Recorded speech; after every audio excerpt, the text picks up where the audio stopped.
Good morning one and all. Today I am going to teach about voltage controlled oscillator. Okay, this voltage controlled oscillator is used in many industrial applications for diagnostic purpose. Okay, here one of the form of voltage control oscillator is that is SE566 IC. Okay, NE bar SE 566 IC. This is called voltage control oscillator. This IC is called voltage control oscillator. The pin diagram is first pin is the ground, second pin is the no change, that is NC pin, third pin is the square wave output, fourth pin is the triangular wave output, eighth pin is the VCC, that is power supply, seventh pin is the capacitor point, that is 7. Sixth pin is the timing resistance and fifth pin is the modulation input. Okay, now we can see the operation. Okay, operation of the voltage controlled resistor, voltage controlled oscillator. Okay, this is the functional block diagram of voltage controlled oscillator. Okay, here we have the two buffers. Okay, one is the A1, A2, A3, three buffers. This A1 is the buffer to store the values and A2 is the Schmitt trigger. Okay, it is not a buffer, it is Schmitt trigger. Okay, A3 is the power amplifier or inverter. Okay, here we have the constant current source or sink. Okay, this constant current source is connected to the external timing capacitor. Okay, this constant current source is connected to the external timing capacitor in order to charge or discharge the capacitor.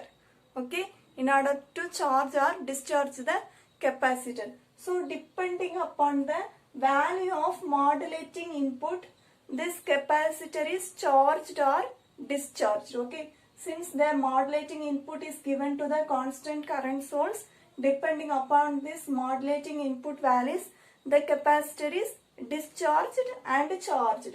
And the value of timing resistance, depending upon the timing resistance also, the timing resistance and modulating input also, the capacitor is charged or discharged. Okay, so at the pin 6 only the timing resistance is connected, and at pin 8 only the power supply is given.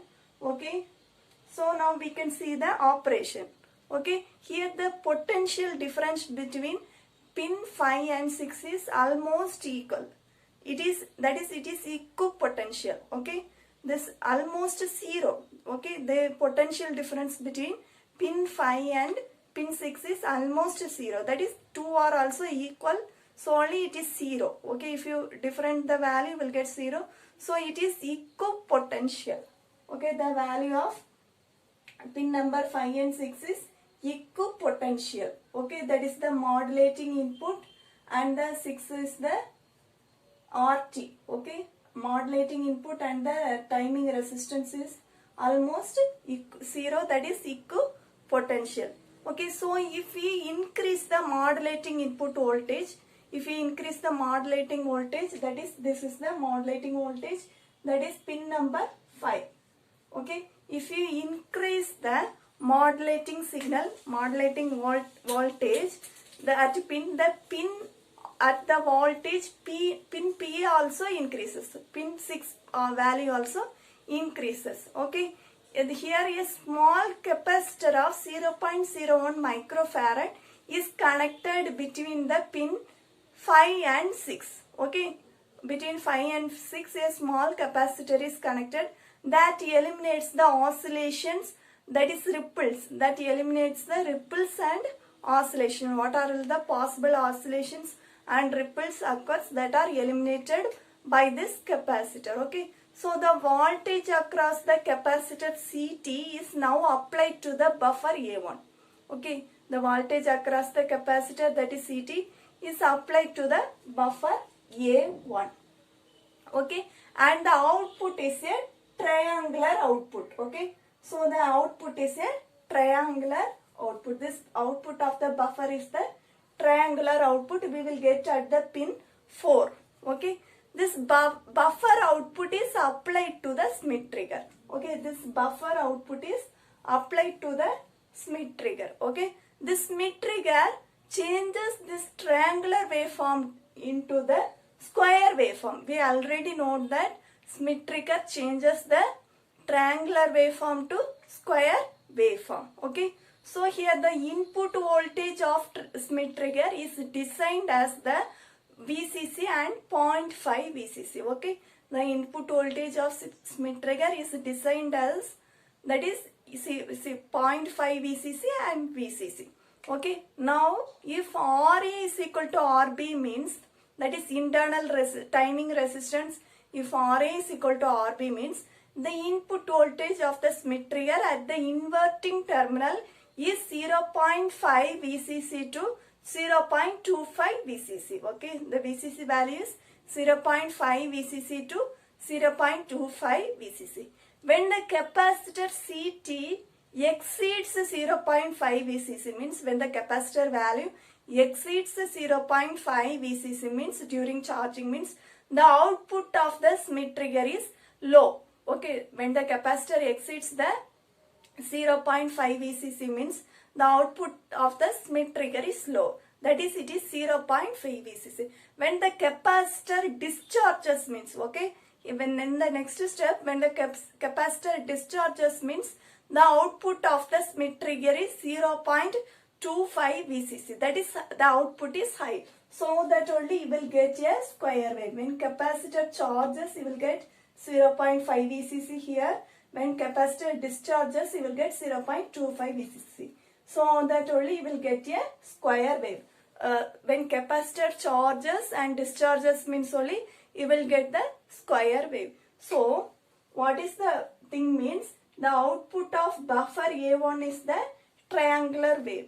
This triangular wave is converted into the square wave by the Schmitt trigger. Okay, that is, the output of the Schmitt trigger is square wave. Okay, that is the that is the output of power or inverter or power amplifier is the square wave. From the Schmitt trigger we are giving to the output A3, that is power amplifier or inverter. That output is square wave. Okay, now we can see the value, that is del V, change of voltage value. Del V is equal to 0.5 VCC minus 0.25 VCC. So the value is 0.25 VCC. We know that the voltage change per time is equal to current per capacitor, timing capacitor. Okay, timing capacitor value. So del V divided by del T is equal to I divided by CT. Now we can find the value of del T from this equation. Now we know the value of VCC. So that is 0.25 VCC divided by del T, that is equal to I by CT. Okay, so we can find the value of del T. So 0.25 VCC into CT divided by I. The time period T of the triangular waveform is 2 into del T. Okay, so T is equal to 2 into del T. Okay, triangular waveform is 2 into del T. So frequency is the inverse of time period. So you can write 1 by 2 into del T. So F naught is equal to I by, here again this can be written in terms of frequency. Del T can be written in terms of frequency. So F naught is equal to 1 by 2 into del T means this value. So you will get I divided by 0.5 VCC, that is 2 into 0.25 is 0.5 VCC into CT. So I is equal to, you know that VCC minus VC divided by RT. Okay, I is equal to VCC minus VC divided by RT. So substitute the value of I in this equation F naught. So you will get F naught is equal to VCC minus VC divided by 0.5 VCC RT CT. Okay, that can be written as 1 by 0.5 can be written as 2 into VCC minus VC divided by CT RT into VCC.